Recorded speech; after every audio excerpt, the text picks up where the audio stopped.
my body freaked a little bit, but thank God I was on the Plexus.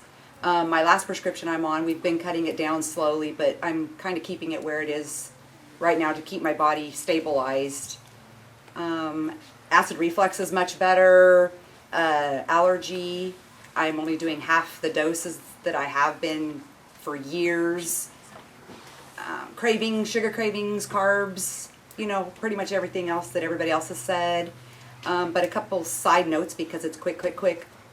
My daughter is training for her second half marathon. We will be comparing apples to oranges because her last half marathon she was not taking the Plexus. She just does the Slim, the ProBio, and the X Factor. This year she's been on those products since the end of last year, and I already see such a difference in her. But we'll wait until she's actually completed the half marathon, and then we'll compare notes. My husband takes it. It has helped his plantar fasciitis a ton. And then also I have, my husband and I have a couple of businesses. Oh, energy for me is a huge thing. My husband and I have 2 businesses, plus I keep our granddaughter Monday through Friday, and Plexus is my 3rd business. So, yeah, I'm up at 4:30 many mornings. So, but then one of our neighbors right there in the complex where we have our businesses, she's had back problems for years and years. Like, she goes to the chiropractor every day. And I'm like, you can't keep doing that for your body. So just last Friday, I gave her, I would say, the triplex for neuropathy.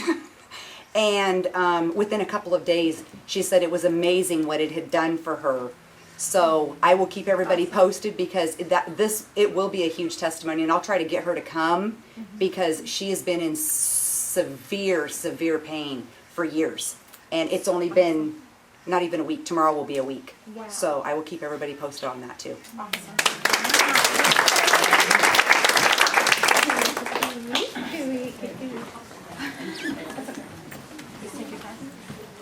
We're going to go over a little bit, this meeting sorry, but it's worth it, believe me. So I hope you think it's worth it at least. And I would say that we say the negative first so you understand how good the positive is. I got lupus when I was 12, and by 14 I lost my kidneys. So it was, you can imagine in those 2 years, it was horrific. In and out of the hospital, probably 56 days, 30 days at a time. And when you lose your kidneys when you're 14, that's kind of, you can imagine how crazy that was. So they did catheters in my chest and in my groin to pull the blood out and clean it and put it back in, and those constantly got infected. And when they get infected, it goes straight to your heart. So you're in and out of the hospital, and quite a few times I've almost died. I've had seizures, I've had strokes, I had to learn to walk again, I had to learn to talk again, I learned how to write again, and that's all before the age of 16. They cut my leg open from my knee to my groin and connected the main artery there. And then you stick about needles that are the size of nails into your leg to pull the blood out and put it in. And people don't know what they're doing sometimes, so they actually infiltrated my entire artery, if you can imagine what that looked like, and I got huge aneurysms, and they had to cut big chunks of my artery out and splice them back together. And then I had a doctor that said, you're not allowed to have pain medicine, you're just a child. So I sat there in agony the whole time, so you're like, I really wish I had the Plexus back then, because it was excruciating. So I've probably had maybe 20 different surgeries. I've had my stomach cut open twice, and I had a doctor after that said, no pain, no gain, get up and walk, after they cut your whole body open. And so you learn to just kind of swallow your pain and deal with it. And I had rheumatoid arthritis because of the lupus, Hashimoto's, which means your thyroid turns into an autoimmune condition on its own. So I had no thyroid. My doctor was like, I don't even understand how you're not in a coma. Let's run the blood work again, because my thyroid was gone. There was nothing. Plus the kidney problems, and my joints would literally dislocate. My knees would go out of place, my ankles out of place, my elbows out of place, my shoulders completely dislocated. So you can imagine the pain that had. And the RA, which is the rheumatoid arthritis, was the worst in my ribs. So it would swell up, cut my lungs open, cut my heart open, and then you would go into congestive heart failure because of that. So I've had pneumonia and bronchitis and all kinds of stuff that comes with the lupus. I had, I'm forgetting what it was called, which is cool that we forget what it's called because you're feeling better. Vasculitis. So it's the swelling of every single vein in your brain. So it changed my personality. I would hear voices, I acted out, I would get nosebleeds that filled up paper towels, I had migraines that swelled my eyes completely shut, 3 grams of Dilaudid, which is a step above morphine, didn't even touch it. And that would normally put a 300-pound man on his ass. So let's fast forward a little bit. By the grace of God, I got a kidney when I was 18. Perfect match, and I was doing really well because I wasn't on dialysis, but I was still severely ill. You know, the lupus doesn't go away.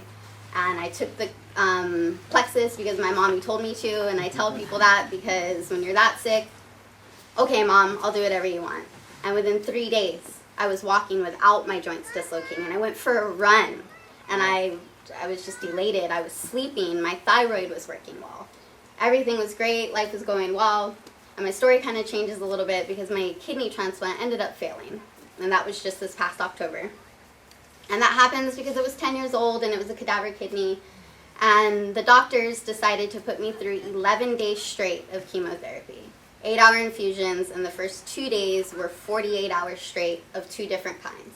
And every day they upped the chemo. And I thought I was dying. I was pretty sure I was. It was pouring out of my eyes. My chest felt like it was broken. My back felt like it was broken. I was vomiting. And so we snuck my Plexus in because you're not allowed to do anything. This was USC? This was UCLA. UCLA. And the body cream. And we rubbed the body cream on my back and on my feet, and it literally pulled the chemo out of my body. It peeled the skin off of my feet. It helped me out a lot. I'm sure, honestly, I would have died had I not had the Plexus to keep me going and keep me healthy and keep the inflammation out. And even though I'm on dialysis, I don't think I look like I am. I have a tube in my chest that has an 86% fatality rate that they do the treatment through, and it's never been infected once. I'm healthy. I rub the body cream all over it. All my numbers look beautiful, which is unexplained because I have no kidney. I'm on very minimal amounts of blood pressure medicine. It's only 2 once a day, and that's crazy because I don't pee, so the fluid stays on. But they call me an evaporator because even though I don't pee, which I'm sorry if that's too much information, they don't have to pull much fluid off when I'm at treatment. So I think the Plexus makes it so I do well. You know, it uses the fluid other ways. So Are you I the can. best one they've ever seen? Yeah, I am the best. I'm only there for 2 hours and 15 minutes. Most people are there for 3.5 hours, and I'm looking to drop down to 2 hours, which is really cool, in my opinion. I'll have to stay there very long. And I can honestly say the only reason why I'm here is because of the Plexus. And I hope everyone enjoyed that and that you guys get on it and we can all say the same thing.